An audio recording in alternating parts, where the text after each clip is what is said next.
Punta na pa ako.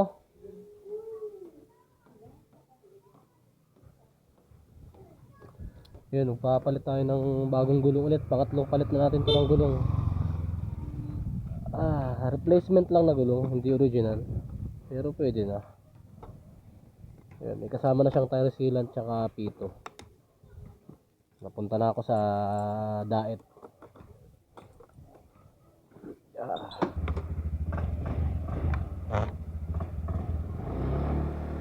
Gee!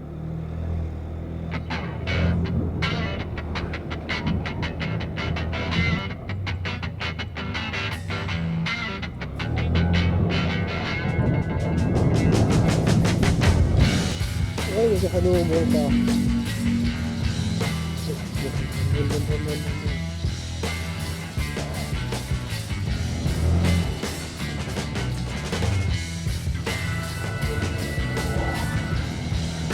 Okay, gahi lang tayo ng mga 7 kilometers. Tapos makakapagpapalit na ako ng gulong. Pero dediretso muna ako sa trabaho ng aking misis. Kasi wala akong sariling budget ngayon. Asa lang tayo sa asawa. Alright, samahan nyo ako guys. Hot Pandesal. Okay guys, andito na tayo sa Daet. Pero hindi ako dadaan ng sentro kasi traffic. Lulusot ako dito sa kanan. So ayun, magpapalit na tayo ng gulong dito sa hulihan. Dahil upod na itong lumang gulong natin. Pero yung gulong natin sa harap, sa front, stock pa rin yan. Matibay ang stock guys. Dangan lamang na yung gulong ko sa ulihan. Nung hinaram ng bayaw ko yung motor ko, nadali ng bubog, hindi na kayang remedyohan nung nasira ulit. Hindi na kaya pumulit ako. Ito na yung pangatlo ulit. Bali, napalitan na rin yan. Pangatlong gulong ko na to. So sana matibay rin to. Kasi yung huling pinalit ko na 700 na gulong, matibay rin naman eh. Sabi niya wala yan sa presyo, sa pag-aalaga yan. So totoo naman. Kasi umabot rin naman ng mahigit kalahating taon itong pinalit kong gulong na tag 700 pesos. Malalayo rin ang biyahe ko nung nagtrabaho ko sa PSA. Ngayon sa bahay lang tayo, kaya siguro mas lalong tatagal to. Kasi hindi natin masyadong magagamit sa malalayo ang biyahe. Depende na lang kung may vlog tayo.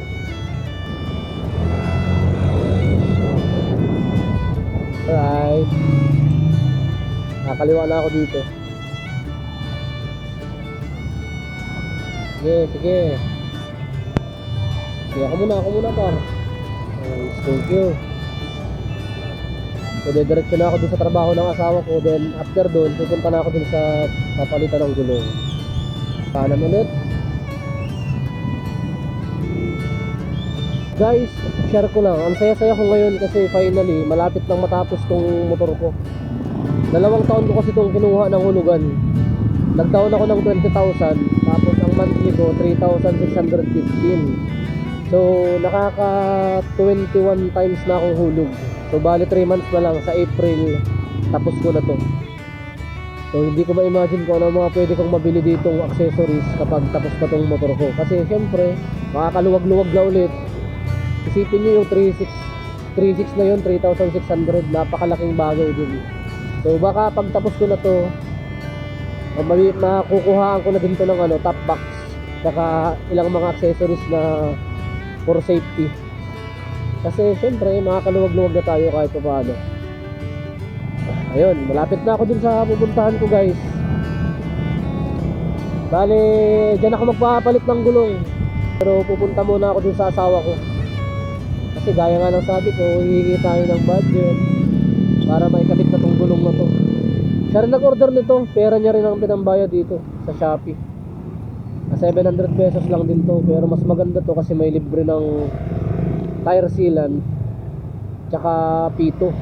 Okay, dito na tayo sa SM City Daet. Ayun ang aming paboritong SM City Daet. Malapit na ako sa trabaho ng aking misis. Guys, huwag niyong kalimutan na i-subscribe itong YouTube channel ko. Tsaka i-like tong video para laging recommendable tong video natin. Maraming salamat sa inyo. Alright, pinapunta pa ako doon, wala din pala siyang cash. Mag-withdraw na lang daw ako. Nakakatamad pumunta sa land bank. Kaya sa 7-Eleven na lang ako mag-withdraw.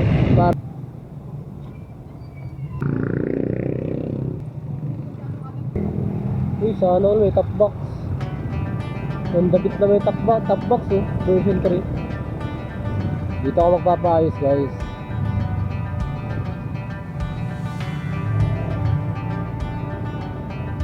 Boss, pakabit daw pong gulong. Meron pa.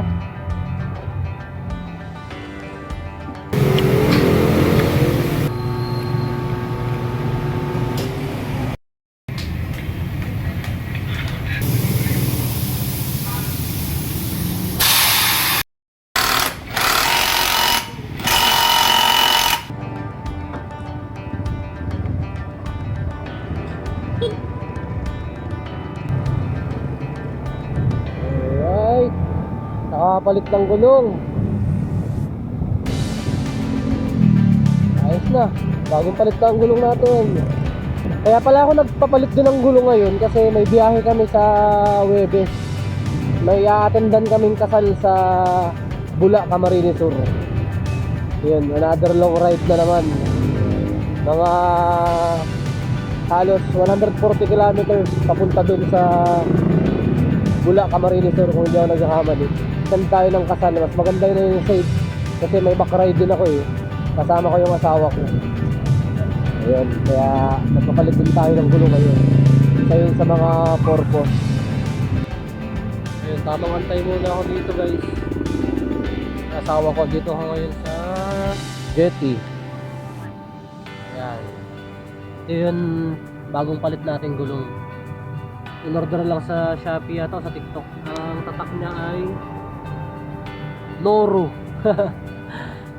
Ang size niya ay 90-90 by 14. Stock size lang.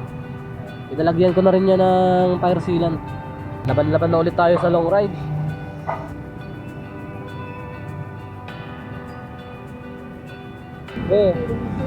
Bagong palit na ang gulong natin.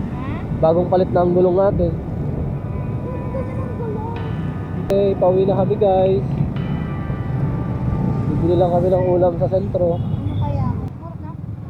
Sige na.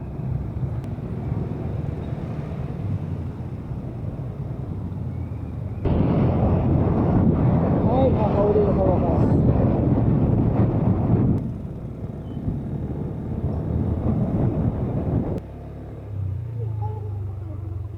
Ay, nakauwi na.